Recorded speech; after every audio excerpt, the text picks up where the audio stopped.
গোপাল, হাসছে গোপাল। যুগের পরে যুগ কেটে যায়, মানুষ তাকে ভোলে না। যুগের পরে যুগ কেটে যায়, মানুষ তাকে ভোলে না। চলে না রে, চলে না রে, চলে না রে, চলে না, চলে না রে, চলে না রে, তাকে ছাড়া চলে না। কে সে? পরিচয় কি তার? হাসির রাজা, জ্ঞানের রাজা, রসিক রাজা গোপাল ভাঁড়। হাসির রাজা, জ্ঞানের রাজা, রসিক রাজা গোপাল ভাঁড়। হাসির রাজা, জ্ঞানের রাজা।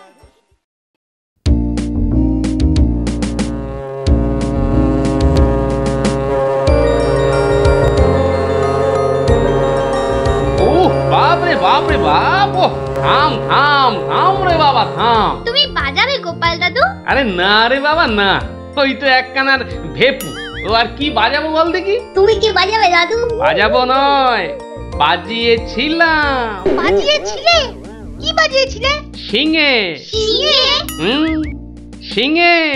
আর সেই দিন এও বুঝেছিলাম তোদের দিদাও বুদ্ধিতে আমার চেয়ে কিছু কম যায় না। বলো কি গো গোপাল দাদু? তাহলে আর বলছি কি, তাহলে গল্পটা একটু আমরাও শুনি। আরে একটু কেন, পুরোটাই শোন। শুরু করি তাহলে।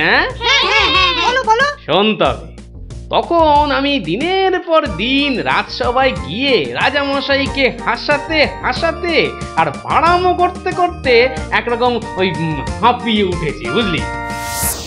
1 2 3 4। আরে আরে আরে, এরকম ভাবে পায়ের বদলে হাতে করে হাঁটছো কেন?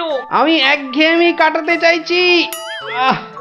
সারা জীবন তো পা দিয়ে হেঁটে এলাম, এবার উফ উফ চেষ্টা করছি হাতে করে হাঁটবার। এরকম ভাবে কেউ একঘেয়েমি কাটায়? লোকে তো পাগল বলবে। যাও নিজের কাজ করো গে, যাও, আমাকে আর জ্ঞান দিতে হবে না, বুঝলে, জ্ঞান দিতে হবে না। বলি হলোটা কি? একটা কথাও বলবে না, আমি কিন্তু ভীষণ রেগে যাব বলে দিলাম। কেন কেন এত গজগজানি কিসের? থাকো তো বাড়িতে, আর ওদিকে আমি দুবেলা ওই মাথার ঘাম পায়ে ফেলে মহারাজের মনোরঞ্জন করে তাকে সন্তুষ্ট করে 2 পয়সা ঘরে আনি। তা শুধু ভালো কথা, কিন্তু এতে এত রাগ করারই বা কি আছে? এই ভালো লাগছে না, বুঝলে, আমি যেন একটা যন্ত্র।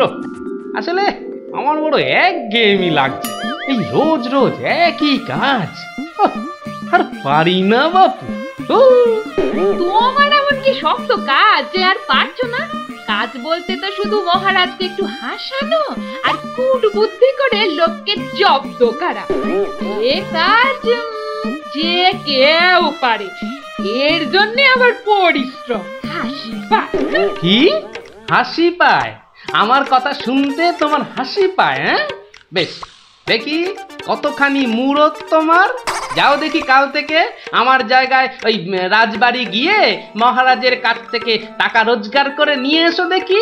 যাও যাও যাও যাও যাও দেখি, যাও যাও। ও এই ব্যাপার, এ আবার এমন কি শক্ত কথা? বেশ তো, সোজা কথা যখন, তখন তুমি কাজই করে দেখাও না, বুঝবো যে তুমি ওই গোপালের গিন্নি। ঠিক আছে, কালকে আমি তোমার বদলে মহারাজের কাছে যাব, দেখিয়ে দেব। তবে কি আমার একটা শর্ত আছে। শর্ত? আচ্ছা বেশ, বলো দেখি তোমার শর্ত।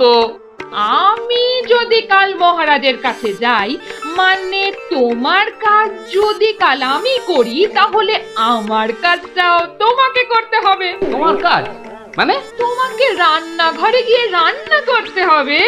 রান্না? আমি আমি রান্না করব? ইস, তুমি না গোপাল ভাঁড়, তুমি না সবই পারো। দেখি কেমন রান্না করতে পারো। আমাকে রান্না দেখাচ্ছ? ঠিক আছে, দেখবে গোপাল ভাঁড় কেমন খিচুড়ি রাঁধতে পারে।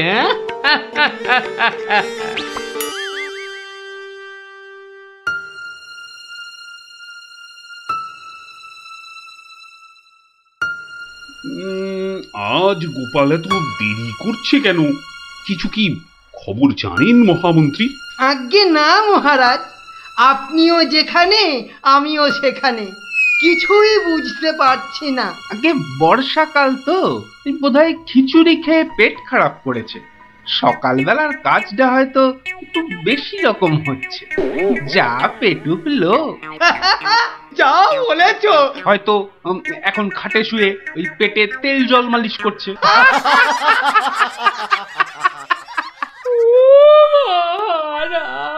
কে কে ওখানে কাঁদে কে?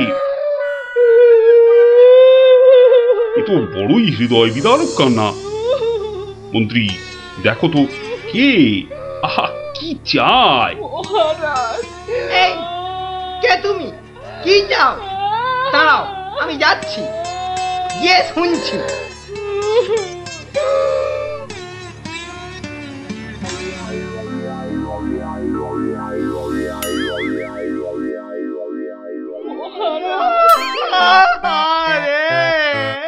আরে মন্ত্রী মশাইয়ের কি হলো?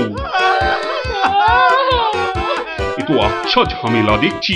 অমাত্য, তুমি একবার ওখানে যাও তো, গিয়ে দেখো কি ঘটেছে। মন্ত্রী হঠাৎ কেন কাঁদতে শুরু করেছে? যে আজ্ঞে মহারাজ, এই আমি এই যাব আর এই আসব। যে তোমরা কি শুরু করেছো? হ্যাঁ, কি হয়েছে? ও মন্ত্রী মশাই, কি হলো আপনার? হ্যাঁ,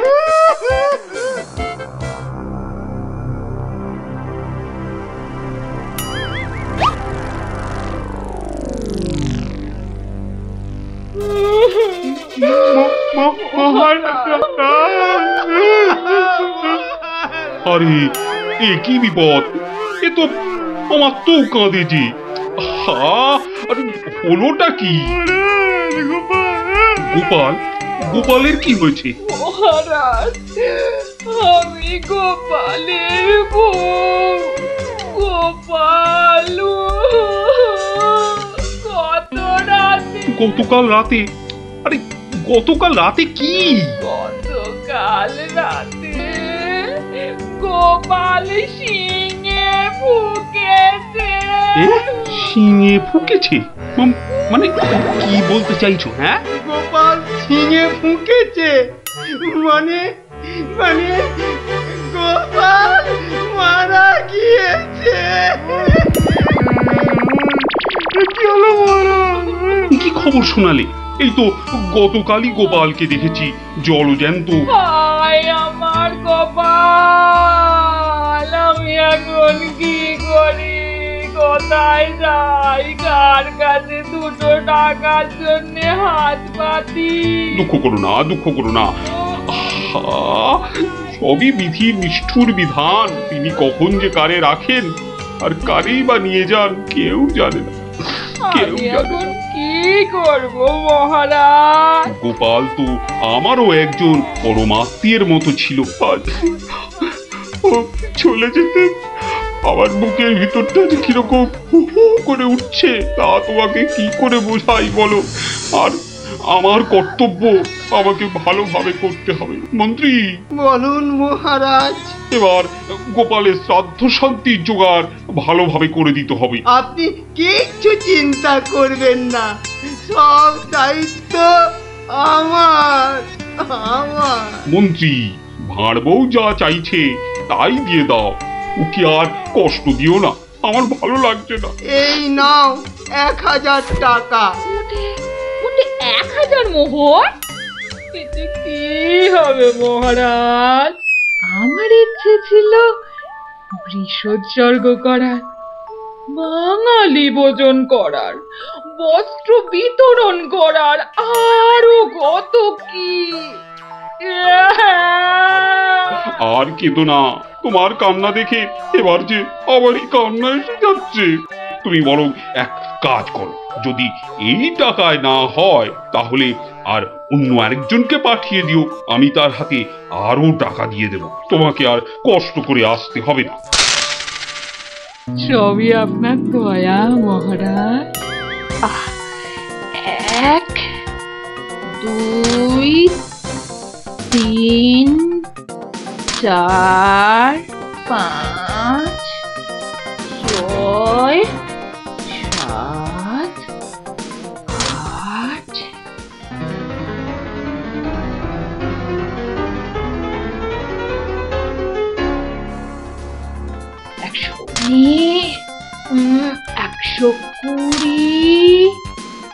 721, 770, 771, 772,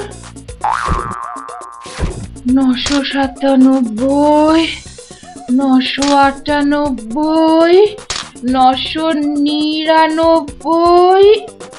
একই একটা মোহর।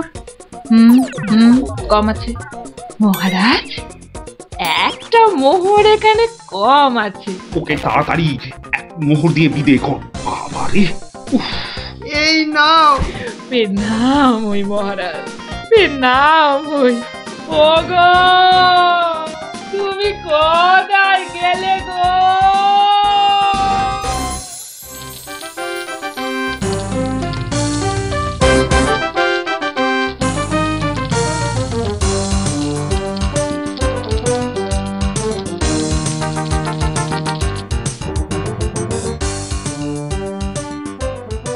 খিচুড়ি রান্নাটা যা হয়েছে না,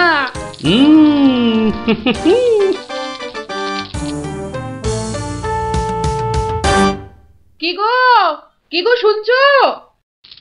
এই যে, দেখো দেখো আমি কি এনেছি, দেখো। কই কই কই কই, দেখি দেখি দেখি। আরে বাবা, এই যে অনেক টাকা। এই এত টাকা তুমি কোথায় পেলে গো? বলেছিলাম না মহারাজকে বোকা বানিয়ে টাকা আনবো। দেখো কেমন পেরেছি, দেখো। কি, আর তো কোনো সন্দেহ নেই যে আমি তোমার যোগ্য বউ। তা কি করে এত সব কাণ্ড করলে তুমি? কি বললে মহারাজকে? মহারাজকে বললাম তুমি শিঙে ফুঁকেছো। মহারাজও ভাবলেন যে তুমি মারা গেছো, ভীষণ দুঃখ পেলেন। তারপর আমাকে তোমার শ্রাদ্ধ শান্তির জন্য 1000 মোহর দিলেন। এই না হলে গোপালের গিন্নি। বেশ, এবার তাহলে আমার খেলও দেখে যাও। খেল আবার দেখালে তুমি? এবার দেখে যাও তোমার স্বামী কেমন তোমার কাজও করতে পারে।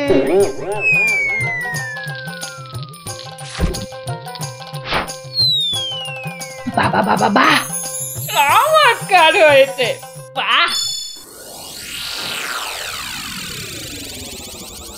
কি হলো বলো তো মন্ত্রী?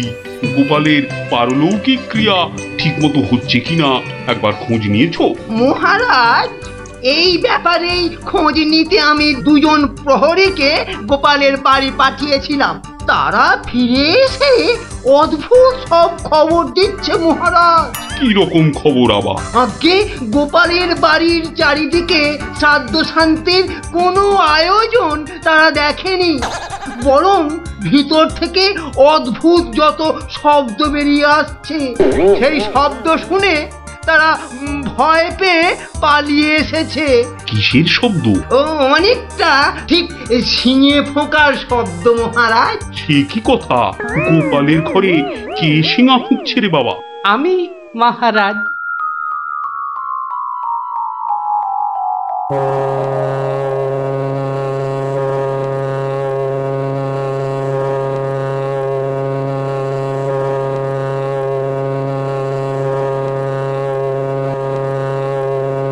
থামো গোপাল, তুমি এখানে কি করে সম্ভব? আগে মহারাজ, আমাকে আমার স্ত্রী পাঠালো। আপনি বলে দিয়েছিলেন যে ওই আমার শ্রাদ্ধ শান্তির জন্য টাকা দেবেন, যদি কিছু বেশি লাগে তাই ওই বাকি টাকাটা আনতেই আমি এসেছি। কি ব্যাপার? তুমি কালকে যে শিঙে ফুঁকেছো, মানে মারা গেছো, আজ আবার এলে কি করে? আমি যে নিজের চোখকেই বিশ্বাস করতে পারছি না। তোমার স্ত্রী কি আমাকে মিথ্যা কথা বলে টাকা নিয়ে গেল? মহারাজ, আমার স্ত্রী আপনার কাছে এতটুকু মিথ্যে কথা বলেনি মহারাজ। সে প্রবঞ্চকও নয়। গতকালের কথাটা আপনি ওই ভালো করে ভাবুন মহারাজ। কি বলেছিল আমার স্ত্রী? কি আবার বললো? তুমি নাকি শিঙে ফুকেছো। যথার্থই সত্য কথা মহারাজ। আমি গতকাল থেকেই এই শিঙেটা ফুঁকছি। বিশ্বাস না হয় শুনুন। থামো থামো তো গোপাল, থামো। ও, আমার যথেষ্ট শিক্ষা হয়েছে। সত্যি গোপাল, তোমার ভার না হয়ে না মুক্তার হওয়া উচিত ছিল। আগে অপরাধ নেবেন না মহারাজ। আসলে আমি দেখতে চেয়েছিলাম যে আমার গিন্নিও আমার মতো বুদ্ধি ধরে কিনা। তা সে যে এত চতুর তা আমার জানা ছিল না মহারাজ। যাকে যাকে, আপনার অনেক সময় নষ্ট করেছি, আর কালকের টাকাটাও আপনার কাছে ফেরত এনেছি মহারাজ। দয়া করে পুরো ব্যাপারটাকে একটা মজা ভেবে নিন। না না, ও টাকা তোমাকে আর ফেরত দিতে হবে না। তোমার গিন্নির বুদ্ধির তারিফ করে আমি ওই টাকা পুরস্কার হিসেবে দিলাম। মহারাজের অসীম দয়া। জয় গোপাল গিন্নির জয়।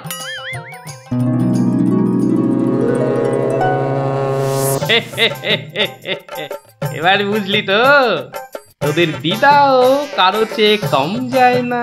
দারুণ দারুণ, সত্যি দিদা তোমাকেও হার মানিয়ে দিয়েছে। ঠিক ঠিক দাদু, এবার তাহলে দিদার বুদ্ধি আরেকটা গল্প বলো। না না না না, সন্ধে হয়ে এলো। তাড়াতাড়ি বাড়ি না ফিরলে তোর দিদা আমাকে ঝাঁটা নিয়ে তাড়া করবে। এই শোন, তোরাও সব বাড়ি যা। আরে যা যা যা, পড়তে বসগে, যা যা যা। আবার কাল বিকেলে আসিস, বুঝলি?